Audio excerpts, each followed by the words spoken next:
Russia's increasingly bizarre artisanal armor looks more Mad Max than major power. Last month, the Russian military caught the attention and the curiosity of observers when examples of its trucks involved in the Ukrainian invasion appeared up-armored with wooden logs and scrap metal plates.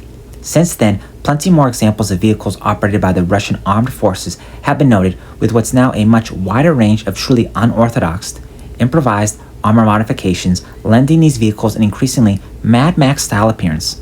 These hastily prepared battlefield responses to the threat posed by Ukrainian missiles and artillery share certain similarities with the suicide vehicle-borne improvised explosive devices, or SVBIEDs, that have been appeared in recent insurgencies primarily in the Middle East and Afghanistan. Dubbed the Artisanal Army by Ukrainian sources, the improvised Russian armor additions have clearly now developed well beyond the stacked lumber previously seen attached to the front of Russian KamAZ trucks, as well as wooden boards and junk metal. The logs were apparently taken from the same forest the trucks were passing through, and we surmised at the time that they were intended to protect the trucks' vulnerable radiators from small arms fire. It's highly questionable whether they would provide any significant protection beyond that.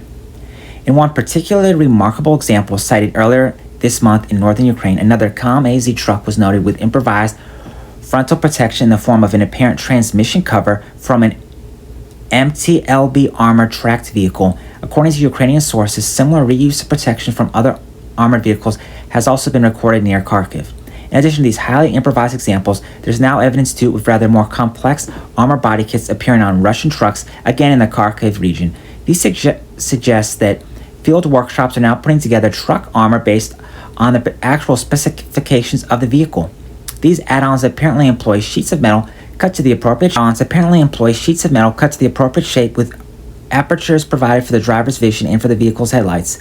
These kinds of up-armored cabs are very likely more effective than lumber boards and junk metal solutions seen in the recent past, affording an improved degree of protection to the crew in the cab as well as the engine and transmission.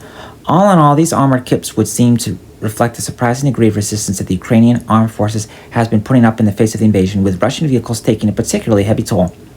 On the other hand, Russian tanks with primitive cage-type top attack protection began to appear well before the invasion, suggesting a more recent crash program to provide an improved level of protection even for heavier armor. Either way, the inherent lack of thorough planning seems notable. At the time, based on recorded losses, the cage armor as well as the various truck modifications do not seem to have been particularly effective when involved in combat, whether exposed to armed drones or an anti-tank guided missiles. This also speaks to the effectiveness of the Ukrainian armed forces, of course, with several examples of smaller defending forces achieving multiple kills against a numerically superior opposition.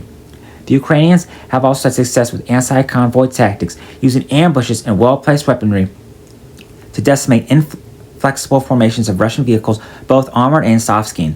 By turning road networks into killing grounds, the effect on the Russian logistics trail has clearly been felt, most notably with the major convoy outside Kiev having been repulsed. The continued flow of heavy weaponry in support of the Ukrainian military is only likely to increase the threat to Russian vehicles, soft-skinned or otherwise, and it's more than likely that we will continue to see creative efforts made by the invasion forces to try and improve their chances of survival.